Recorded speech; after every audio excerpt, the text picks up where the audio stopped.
Good, yeah. Eric, we have speed if you But could just Eric, give I'm your name going and to outfit. put you in the light even though you're not on camera, all right? Okay. You may begin. So Kate, tell us a little about your character Janine in this film. Well, I play Janine Matthews, and she is the head of the erudite faction. And she is a fairly unpleasant woman, to be honest. She's got a scientific, quite brilliant mind. And she has developed a serum testing method which is designed to help young individuals to really choose the faction that they instinctively should belong in. And she's interested in keeping the faction system pure. She absolutely believes that the rigidity of the faction system maintains peace, maintains stability within the society, and she will do absolutely anything to maintain that structure. At the same time, she wants erudite to be the governing faction. At the beginning of the movie, abnegation is the governing faction, and her desire is to overthrow abnegation and to put herself in that position. There is another twist to Janine's story, which is that she knows, as does everyone, that there is such a thing as a divergent. And a divergent individual is a person who possesses a strain of every single faction. So those people mess with the purity of the faction system, and as far as Janine is concerned, they must be exterminated. So she's a bit of a female Hitler, really. That's how I would best describe her. Was it fun to play a baddie that way? It was great fun. It really was great fun. It felt fun to sort of intimidate and almost, you know, poke the other characters a little bit, just with the dialogue that I was given, and it was something new for me. It was a whole different challenge, and it's great fun to be in a film that is. It's such a specific audience, I think, that will go and see this movie, and that's something new for me. You know, normally I do films that are for, you know, well, for a variety of different audiences, but either for children or for definitely adults to go and see. And so this is really that teen market that my daughter is certainly a member of, and so for her it's really quite fun. And it was just something, you know, something exciting and totally different for me to do. Can you talk to me a little bit about working with Shailene and what she sort of brought to the character of Triss? And also, were there any advice that you gave her? Because obviously she's going through something that you've been through for a long time.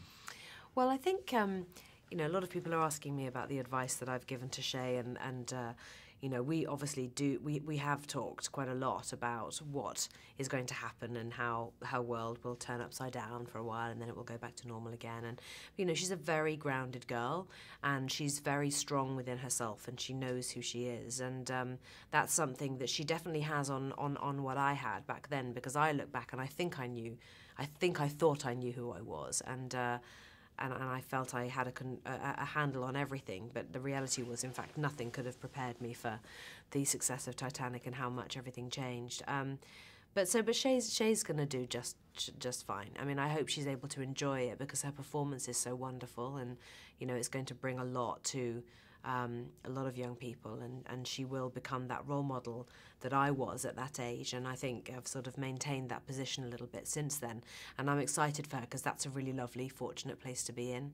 But in terms of what she brings to the character of Triss, she does something really quite remarkable, I think. She absolutely brings an honesty and a purity of spirit to the character, which grounds her in reality somewhere, you know, in this story that isn't our reality as we know it. And it could be one day, you just never know. But what she brings is an absolute reality and something very humble to Triss, and we love her for it. You know, there isn't a single person who could say they didn't feel warmth towards that young girl, and that's a very important part of playing that role, I think, because it draws everyone in and grounds them somewhere within this story. And she single-handedly does that, and her performance is really brilliant, really brilliant.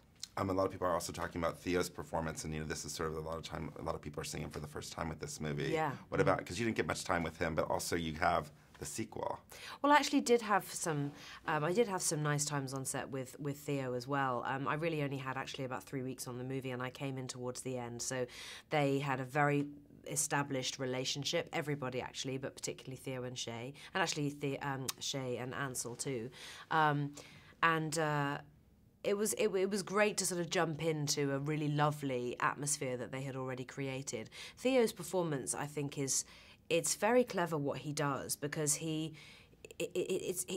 Four is quite an ambiguous character, and you don't know who he is at first. You don't know what his intentions are, and how he sort of reveals to us his soul and his heart, I think is really, it's really clever the way he does that. He does it very gradually, very subtly, and you like him. You know, he's someone you would want to be friends with. He's someone you would want to stand beside in battle.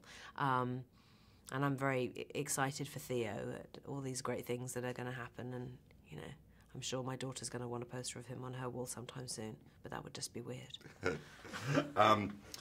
One of the things I think is really interesting is clearly it's a movie that's, you know, a fun popcorn entertainment, but a lot of people are seeing the movie and really sort of looking at some themes and really sort of thinking about some deeper things I've seen come up recently.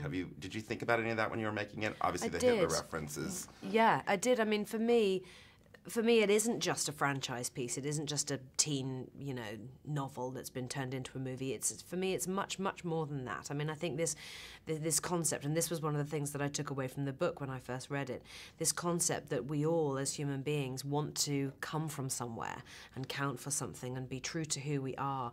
You know, that's not easy. You know, it's not easy for young people to find their own truth and to follow a path that they've chosen for themselves. It often comes to people much later in life, and so I think to be put in a position as an audience where you really do think about who you are and what you care for, and that's why I think the role of Four is so crucial, and his tattoo down his back, and he wants to be all of those things. He wants to be selfless, he wants to be kind, he wants to be brave, he wants to be intelligent, he wants to be honest. You know, shouldn't we all want to be those things? And it certainly does bring up those questions. I would hope it makes people think in the way that it really made me think, you know.